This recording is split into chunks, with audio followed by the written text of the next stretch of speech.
And that's our final one in effective communication. So just a really brief discussion, folks, around listening. So they say that there are 3 different types of listening we do, and we go between these different types of listening all the time. The first one we're going to talk about is something called hearing but not listening. What are we doing when we hear but not listen? You're not paying attention. We're not. We're just doing this kind of stuff, not really listening. We're just kind of, the voice is there. It's what I do when the wife asks me to do my washing. Yeah? Hear it, but I'm not listening. Okay, what about the second level, which is called listening with an intent to reply? What do you think that one is? You're just waiting to reply?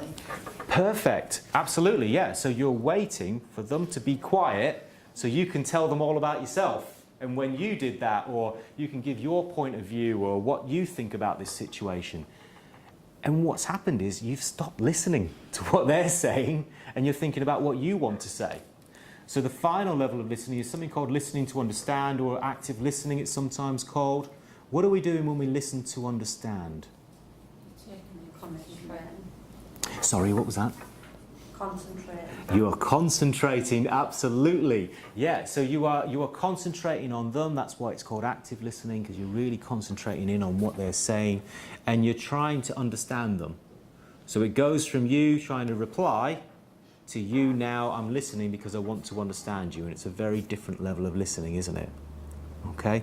How does someone know that you're listening to understand?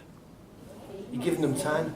You're not rushing them. Okay, so you're giving them time. I heard another voice as well. You're repeating what they're saying, absolutely. So we're going to talk later on about something called paraphrasing.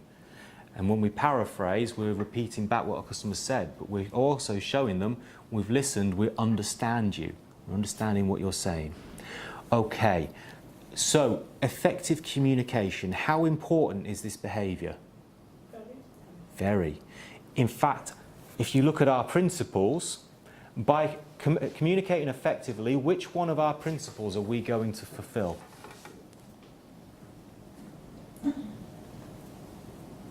get it right first time.